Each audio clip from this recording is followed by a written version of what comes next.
Cool. So the reason we're sort of here today is to scene set where we're at in terms of the paid social and general media landscape with TikTok, where it is now. I think one of the big things about TikTok is its explosion during a very odd period in all our careers and lives, where it was born out of, the symptoms of lockdown, everyone being isolated, and now we're emerging into a time of great uncertainty, challenging for our industry, and trying to make the best of what is a new dynamic in the media landscape and as a platform. And just to remind ourselves why it was so popular, I asked the paid social team at Crowd to pick a few of their favourite TikToks from recent weeks and also lockdown itself. TikTok of the day from some of our team was a very popular thing. I'm sure it was for a lot of your business too. Don't know what happened to that guy, by the way. Absolutely nothing now. But I think the fact that this was something that really resonated over this period is kind of why we are here today and talking about this in the scope that we are. Though I think what's really important to remember is that this didn't just happen over lockdown. This was born a long time ago. And actually, so 5 years ago, I had an interview for Crowd, and in the final interview, our old chairman, early investor, the interview had gone pretty well. I just wanted to get out there as it goes. And he asked me on the way out about if I knew anything about an app called Musical.ly. And I sort of thought it was like a karaoke app basically. I said something about how the youth were engaging with it and it'd be a really good thing to focus on, got the hell out of there. 2 months later, starting a Crowd. 3 days after that, TikTok bought Musical.ly, and a year later essentially had what became TikTok. So 5 years, long time in our business, but I guess some people who have an eye for these things saw this coming from a little way off, would do just born overnight. And always interesting, I think, when people think about what the next big thing will be, which direction it can come from, and in this case, something like this, which no one's really heard of. Now, TikTok is sort of become a part of like the global media lexicon, if you will, to TikTok, it's a word which, whether you use the platform or not, you hear on a daily basis, and therefore has to be recognised in terms of what we do and how we engage with our consumers. I think about the idea of to Twitter, to Instagram, and we are not far behind, and that growth that coincides with the period we were just talking about is kind of unprecedented in terms of the growth of a platform, which is why I think we're talking about that idea of attention today, and why maybe we're still a little bit behind the curve in terms of how this relates to everything we're doing as an industry. And it's quotes like this from SVP at Google about how 40% of young people are searching on TikTok and Instagram when looking for places to go out, places to eat. That's a behaviour which is brand new, and even 3 or 4 years ago was somewhat inconceivable. Even for me, I don't see that's something I necessarily do, and it's something we need to take into account. And the fact that Google, synonymous with search, are saying these sort of things really kind of puts into context where we are at the moment, and then what we need to look at. I think the way I tend to think about this from a media buying perspective is over the last 10 years, Facebook ads was invented 15 years ago, essentially. The start of paid social media, give or take, some ads on MySpace or Bebo. 10 to 12 years ago, kind of as we know from an auction point of view, a lot's changed along the way, mobile and video in particular. We invented paid social as a thing, and through that, we continue to bucket every walled garden with a specific purpose under the brand of social media. Sometimes, YouTube will be included in that, sometimes Pinterest, sometimes Twitter, and I think it's done us a disservice in homogenizing what the purpose of each of these is and the context in which users are coming to them. In the same way that we talk about context as an important thing in programmatic advertising, don't believe we are currently doing exactly the same, bar LinkedIn, which I haven't actually got on here, from a thinking about where people are at and how they are engaging with the platform. And really, if you break it down, these aren't social media apps at all. And in fact, I think Snap may be the first to overtly not refer to themselves as a social media app. They were a camera app, camera first. TikTok, entertainment, very broad, but something everyone can relate to, and something which obviously does garner a huge amount of attention. And it's interesting to think about the likes of Facebook, the predominant social media force, we now associate with, buying second-hand furniture. And, like speaking to your grandparents, I mean, that's a bit, but the way these have developed over time is really interesting, and I think it's important we start to think about it with that lens rather than this constant of paid social media. And I think this is probably the biggest thing that comes to mind when we're thinking about TikTok and what it means for us as businesses moving forwards. It's just that attention it garners and how that reflects to our media planning on a regular basis. I think there's a comfortability in what we've learned over the past 10, 12 years of planning on Facebook, planning on Instagram, planning on Twitter, other platforms as well. And although there is, different rates of development in the algorithms and the auctions that are used across these platforms, if you really break it down to where people are spending their time across their phones on a day-to-day basis, their desktop, it's hard to ignore what we look at. And I think from being in the position that we have a crowd and being able to see a wide range of media plans and investment, I think the view is that there's still untapped potential here, and we're maybe downplaying what we can achieve with the likes of TikTok. We always are going to believe in a balanced approach to media buying, but I think it's important to identify when there are opportunities such as this. So with that in mind, what I would encourage today is almost try and draw like a line in the sand. Imagine coming brand new to the landscape as it is, to media, looking at everything before you, some of the stuff we'll talk about today, the current status of Instagram, Twitter, of Google. Like what would a media plan look like without any preconceived notion of how things have performed before? Historic performance and benchmarks are clearly important, but is there a comfortability with the way we started producing assets, what we know the platform will produce, versus where people are spending their time, where things are going, and how would we think about that differently if you would start from today? So with that in mind, I'm going to hand over to some of our speakers. Thank you all again for coming.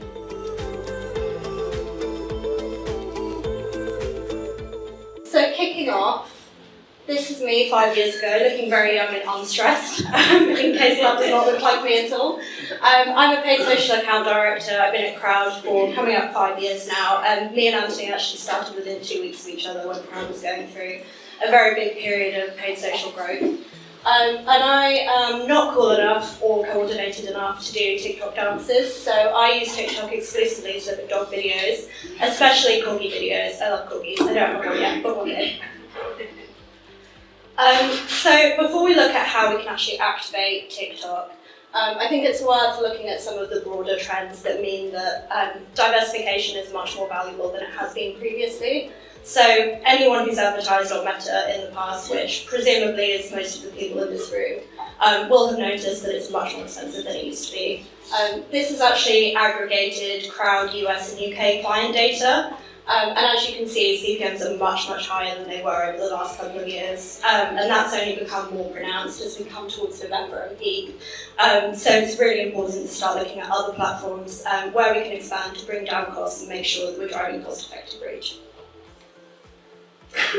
This is only exacerbated by the fact that, on the whole, people are moving away from using Facebook, as Anthony mentioned. People associate Facebook more and more with sort of older people. Everybody's grandparents are going onto Facebook. Young, cool people don't want to be on platforms with their grandparents. So platforms like TikTok have a really big space to grow into. And we can see here, so TikTok's growth is really unmatched. And Facebook, Twitter, and YouTube have seen negative declines in usage year on year. This means ultimately that there's less available ad inventory, which means that costs will only get higher and higher on Meta platforms. And obviously, a lot of TikTok's success can be attributed to the fact that its positioning is very unique. We've distilled this down really into sort of 3 key areas. So TikTok is trusted as a source of information, particularly for Gen Z. We know that they're using it more and more as a search engine. It's associated with factually accurate information. And it's a platform that is trusted more so than the likes of Instagram, where everything's very curated on feed. Secondly, TikTok, unlike any other platform, is first and foremost entertainment, and the product discovery element comes as a natural byproduct of the entertaining content, as opposed to the sort of very obvious product promotion that you might see elsewhere. And then finally, and most importantly, TikTok values authentic content and creators. Amy will talk in a bit more detail about creative and how important it is that creative looks like it's made for TikTok. And this is probably the main takeaway for today. TikTok is a different type of platform and it needs to have a different approach. So these obviously have implications for advertisers. So because TikTok is trusted as a source of information, brands should make sure that anything that they're sharing on TikTok actually provides value and is informative so that it's useful for the consumer as opposed to just sort of being another ad on a platform where ads are sort of viewed with maybe a little bit more skepticism. TikTok is an entertainment platform, so people come to TikTok to be entertained. If we're posting brand content, it's helpful to look at things that are trending on the platform, things like hashtags, trending types of videos, so that we can tap into that for our own content and make sure that it's super relevant to the audience. And authenticity, so native creator-led content is always going to be the best possible creative that you can put onto TikTok. It's authentic, it's what people are used to seeing, and it looks like it belongs on the platform.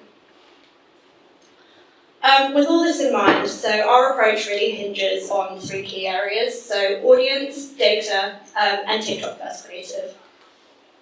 So when we say audience, we're talking about a strategy that has the audience at the centre of it. So gradually building our audience on TikTok rather than just sort of going in with a very direct performance KPI and direct CTA. We need to make sure that the audience knows who we are and the brand has credibility on the platform.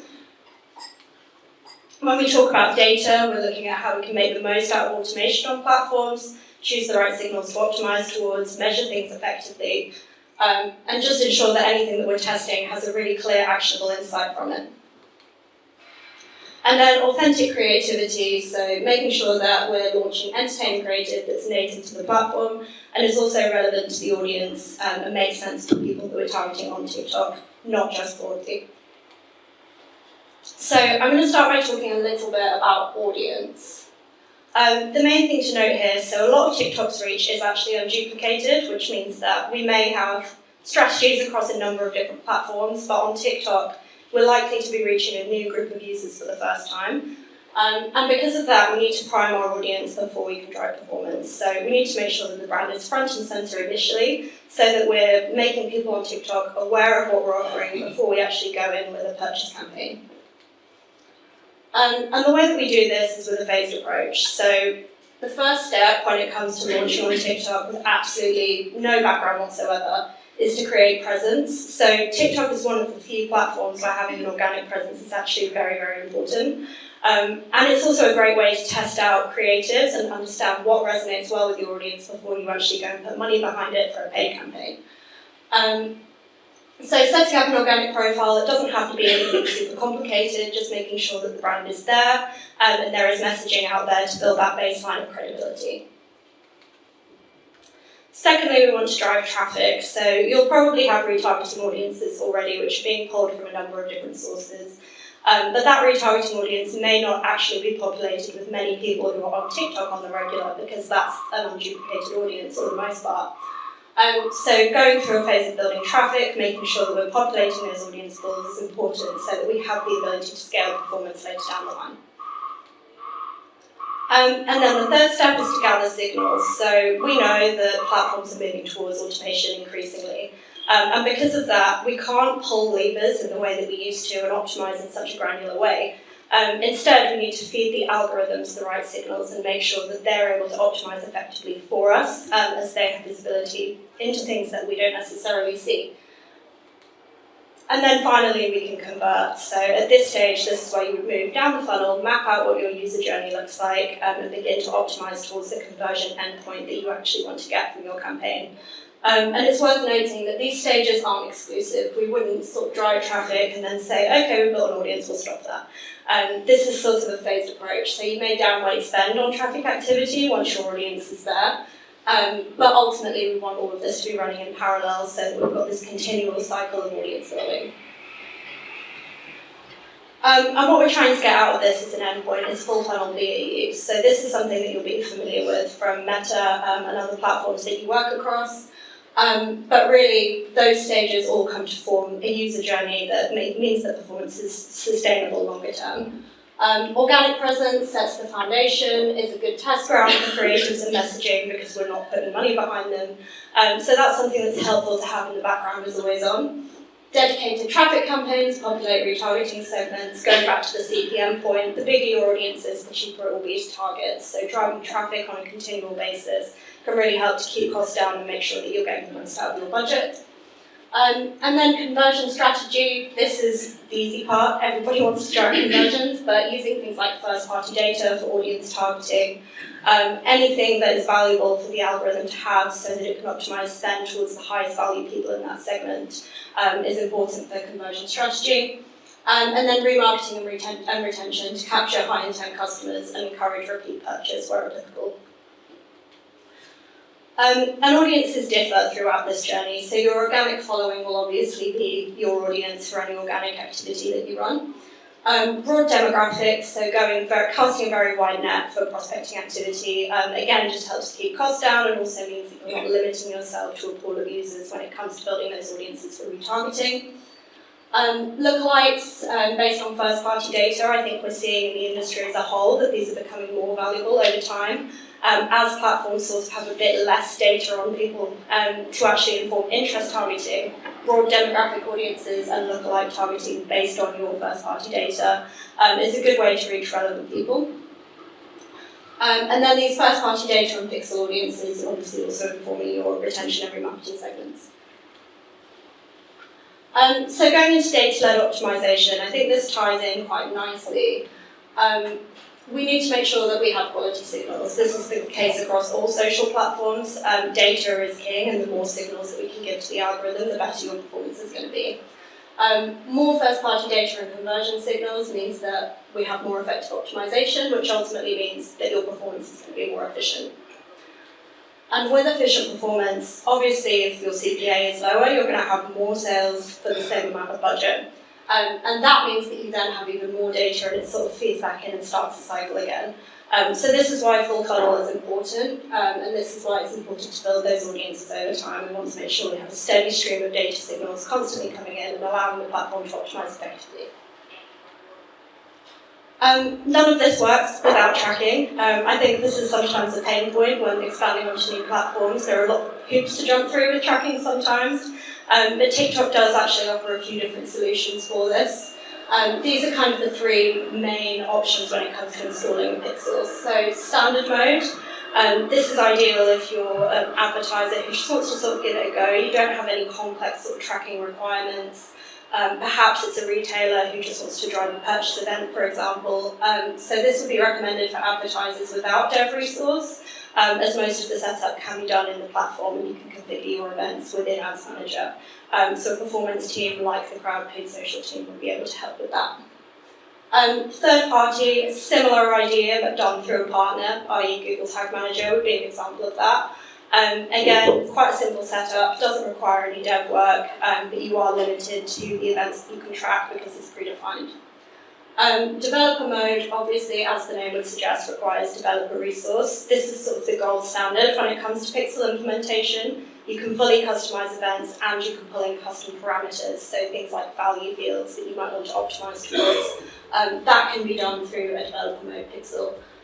Recommended for advertisers with technical resources, but for those who do work with the Crowd team, we are able to support with that and sort of walk you through each stage. So the last point and the most important is creative. TikTok, more so than other platforms, requires really native ads in order to work. So Amy from Verb now is going to talk you through how to use creators and how to build creative that's right for TikTok.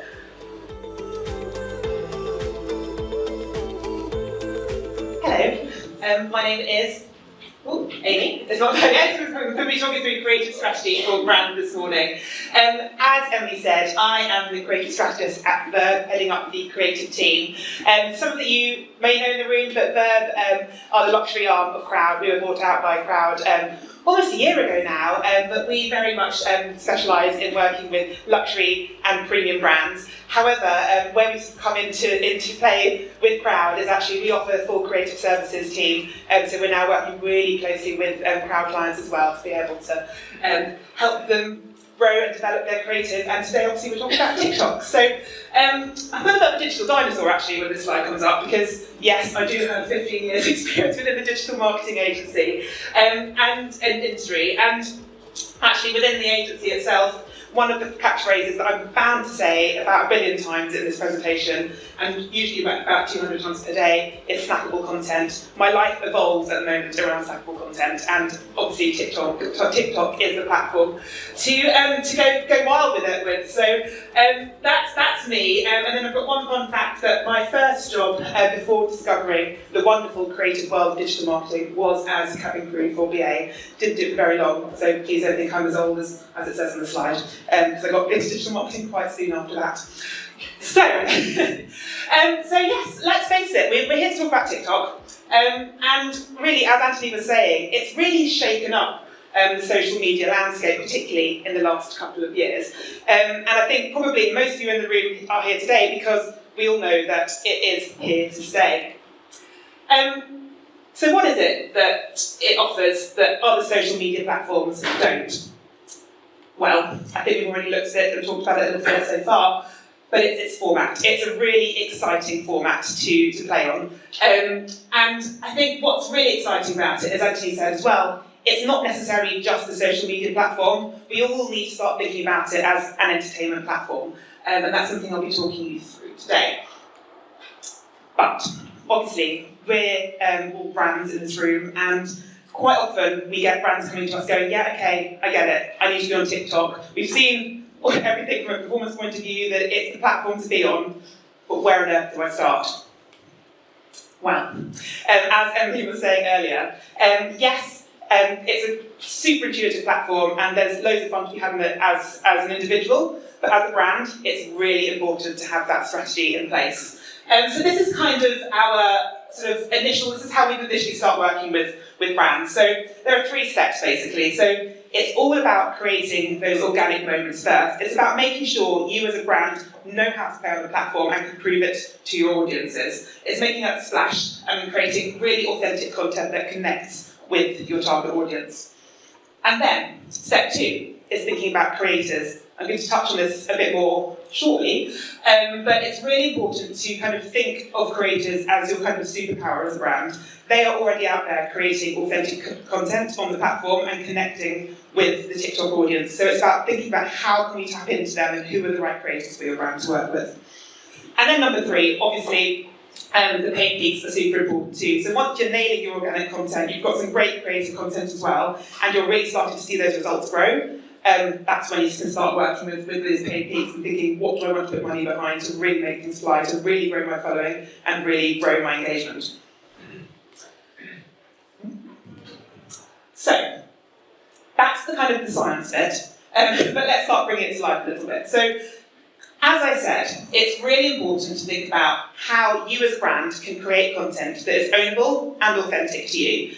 But what's super critical is that you're doing it in a way that is the TikTok way, that it's playful and it's engaging. You're not just creating content for Instagram Reels, for example, and then popping it onto TikTok with a new sound. That's not the way to do it.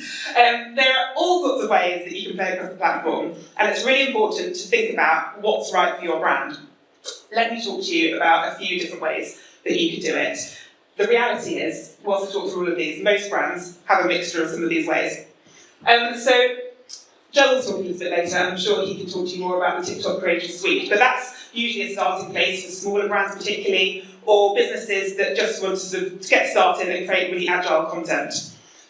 What we tend to find though, is that with brands, it's obviously really important to think about that strategy, as we said, think about that narrative. Who are you talking to? Why are you talking to them? Why are they going to care? And that's quite often where we come in and help from a lo-fi production point of view. So we work through an editorial strategy and thinking about what are people going to connect with you on TikTok for today. So this is an example here where we work with Vista Village, and they really wanted to elevate themselves as a destination rather than just a place to go shopping. It was more about a destination that day out. So we created a whole editorial strategy for them with lots of sort of lo-fi production content that we created, which really kind of brought Vista Village to life. And if you check out their platform, there's some really lovely content on there, which generating some really great results on there.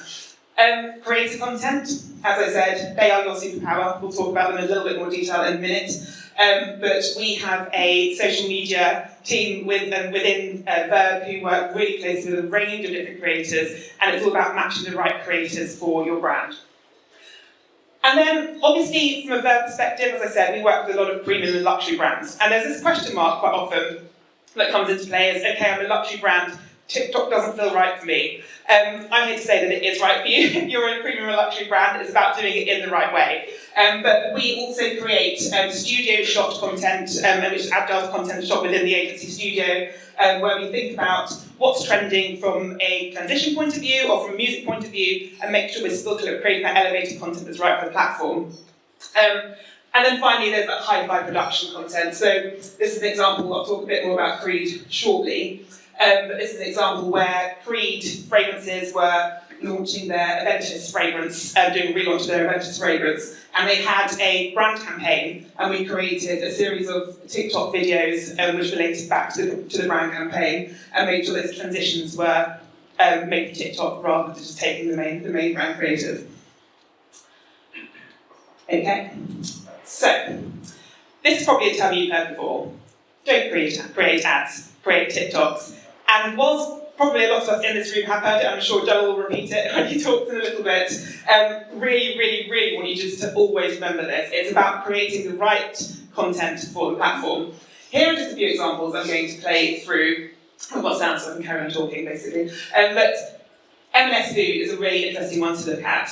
They actually take the point of view of Percy Pig for all of their content, and they connect with audiences through the eyes of Percy Pig. So they might take, I don't know, the women winning the football earlier in the summer, and Percy Pig was celebrating on his TikTok content. They're really agile, they use this character and they respond to what's happening, and they tap into those trends and tap into the mindsets of consumers. The content isn't particularly high quality production content, but it works on TikTok and it drives some brilliant results. And then you've got, on the other end of the scale, someone like Dior. So this is a really interesting one. So Dior are a really premium brand. They've shot in the studio, the content's really elevated, but what they're doing is they're playing. They're using Cara Delevingne to show off their new eyeliner. Okay. But what she's... But what they're doing is they're making sure they're being playful with it. They're not just rehashing the content they've created for Instagram, they're creating content that's made for TikTok. And then finally, Balenciaga. So here's another type of content. Again, it looks fairly lo-fi, but look how clever it is. They throw this line down and it turns into a shoe. So there's all these sorts of playful ways of creating content. It doesn't necessarily always have to be super high production value, but it's about having that mix of content and really thinking through your strategy and thinking about how do you use that mix of content and how do you tap into trends and how do you tap into how others are playing on the platform. So, creators. Really authentic, talented content creators in their own right. They know how to use the platform, they know how to drive engagement, and it's really about them creating really high quality content. They're not necessarily there to influence, they're there to create great content and they're excited by the platform. And that's one of the reasons why it's really key to work with them. They have that real understanding of the TikTok audience. Their videos featuring creators consistently perform above benchmarks. I'm going to share some stats with you in a minute. And the thing about them as well is they've got these really strong communities which we can leverage as brands and work with them to be able to tap into those communities as well. And here are the stats. So it does work. There's a 75% increase higher click-through rate than the benchmark on average working with creators. 139% above average video completion rate versus the benchmark, and plus 38% higher engagement rates on average. So creators are a super powerful tool. If you're playing on the platform, definitely think about how you work with them within the strategy, and our social team would be able to sit down and give you a really good overview about how you can potentially approach that for your particular brand. Here's just a little case study, just as an example. So we worked with Flannels earlier this year, and we had a brief to really was all about growing their TikTok channel and raising brand awareness with a high impact one-off campaign. So what we did was we launched this 8-week-long campaign called hashtag I'm the main character, and it was a challenge, #challenge, working with 30 TikTok creators, and they delivered over 60 pieces of content for us. the results kind of speak for themselves. So we've increased followers by 38,000, which is up 49%. There were 32.4 million video views delivered and 3 billion hashtag views, which was up plus 6,000%. So again, they are your superpower, definitely included within your strategy. And then there's the paid peak side of the strategy. So as Emily was talking earlier, it's really important to consider your paid strategy. But what the other takeout that we really want you to take from this is don't just think about what you're doing on paid from TikTok. It's super important to think about organic and paid working together. You can't do one or the other as successfully as you could if you're working with them together. 79% of users prefer brands who get TikTok. So again, it's all about showing your audience that you understand it, that you're there to have fun, that you're there to entertain. You're not just there to push your products on them. And then organic content that's more likeable after viewing a paid ad, leading to a 20% increase in brand affinity, which is super powerful in itself as well. So just have those in mind and make sure that you're thinking about organic and paid working together. So, bringing it all together. So, I mentioned Queen Aventus a little bit earlier as well. I'm going to just show you 3 videos here. Oh, the formatting's got a bit wonky, but this is an organic moment that we created. This is a behind the scenes video. So, pretty lo-fi in terms of production value, but we're there behind the scenes creating how the main brand shoot came together. So lots of horses, lots of lights, camera and action shots, created to a really fun track to go into the Queen event, into the Queen fragrances TikTok. You'll see how it all came together. But it's about those transitions, it's about how you present the product and how you're playing there. Next up, we created our paid peaks with more sort of hi-fi content. So this is, again, created for TikTok, so the transitions were very sort of quick and fast, and there's lots of ASMR-y sound within these videos as well. So it was very ASMR focused, which is a key trend on TikTok. And then we also work with creators as well as part of the campaign. So this part of the campaign, it was about working with creators to show us the Aventus effect. So what do they find they can do after spraying their Aventus cologne on them? So, in summary, as I said, do not create ads, create TikToks. The key takeouts I want you to take from today is don't solely think about brand identity. Think about how you can connect and, crucially, entertain your audience in that ownable, authentic way. Creators. When you're working with creators, they're brilliant, they're your superpower, but don't tell them what to do. Give them a clear brief, but know that they trust that they know their audience and their craft. And then finally, it's not just about focusing on those paid results. Yes, we can drive some brilliant paid results, but it's when organic and paid work together that it's really, really strong. And you've got to show your TikTok audience that you're there to join in with them. And that's it from me. Thank you. So this is a bit about me. So my role, I work as a venture capital and agency partnerships manager. Been at TikTok for 2.5 years, so yeah, seen a lot of things within the business. So if you are, going through any issues with the platform, I may have seen it before, and if I haven't, then I'll take you for lunch and we can talk about it. So in my time, I've worked with a variety of different venture capital businesses, closed 70 different agency partnerships, and I think echoing the sentiment that I've already showed, the people at Crowd are fantastic. They're great to work with. They're very humble, but very smart as well. And I don't know if this shows that I kind of get into bed with anyone from an agency perspective, but Crowd are definitely one of my favourites.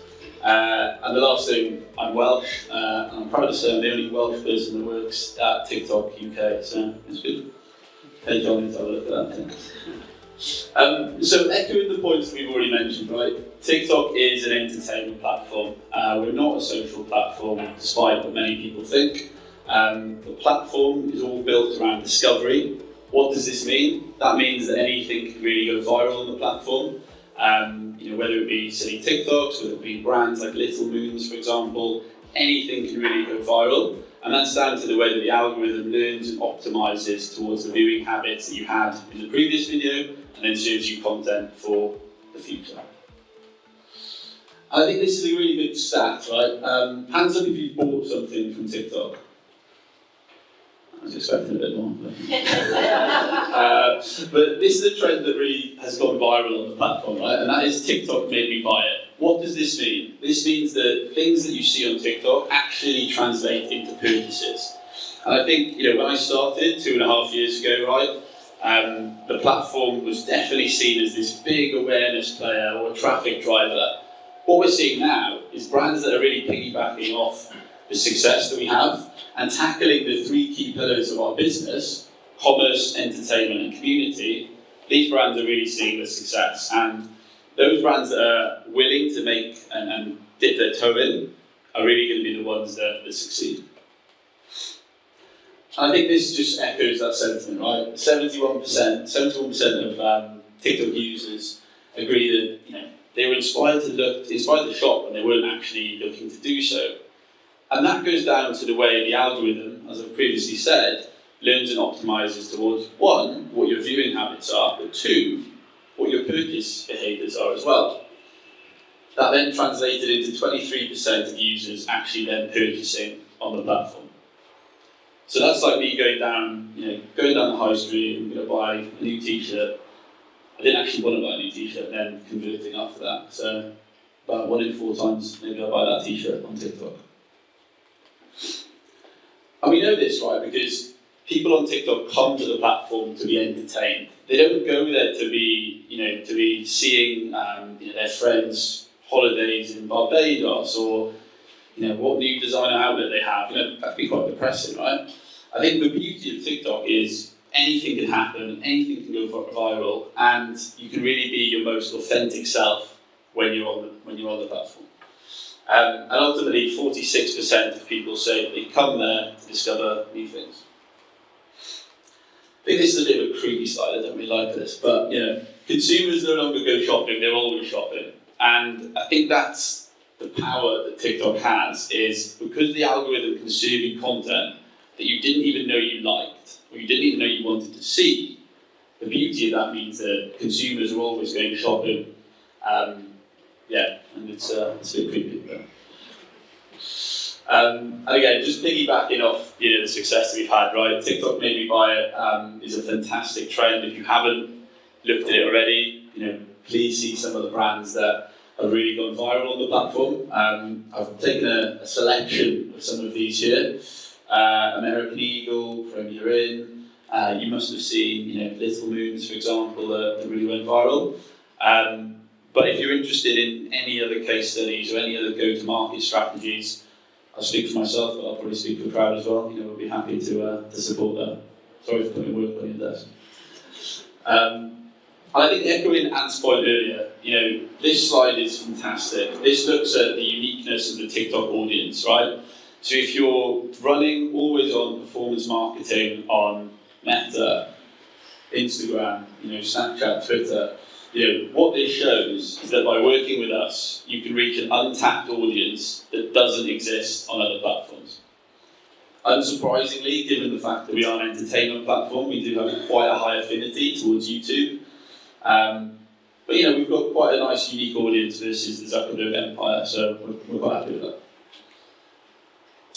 So how can you do this? How can you actually get things live? And how can you actually get up and running on the platform? I think, echoing Amy's points previously, organic and paid definitely goes hand in hand.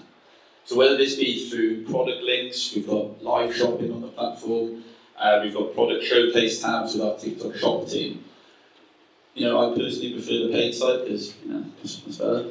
On our side, we've obviously got the collection ads, which can ultimately drive better performance by overlaying different data points, different targeting capabilities, pixel setups. We've got a new format called video shopping ads, which we've given exclusive access to crowd to resell on our behalf. And we've also got Spark ads. And Spark ads is a very strong performing format which allows you to boost or spark organic content that exists on the platform. And it's very much the mirror or the bridge between the organic and the paid setup. So ultimately TikTok is fueling those buying decisions, right? I think, taking myself personally, I don't know everybody else in this room, but when I'm looking to buy something new, I usually receive that information from friends, family, probably a WhatsApp group, I don't know, yeah. But what we're seeing now is, in market, TikTok is really championing that and is the place to discover new things. TV advertising, if you're watching, I don't know, I'm a Celebrity, Get Me Out of Here, the likelihood is you're probably going to go on your phone during the adverts, right? So what we're seeing is that people are actually going to TikTok during the adverts and discovering new things, again, allowing us to tap into those TV advertising budgets as well. Instagram ads, I think, that was kind of a thing in the past where you would go onto there to discover new things. For us, we see us as the champion for discovery.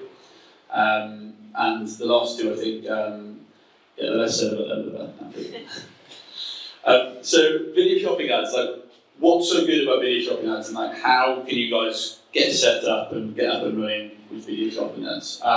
It's hyper relevant, it's smart video across your For You page. It can be done by personal recommendations.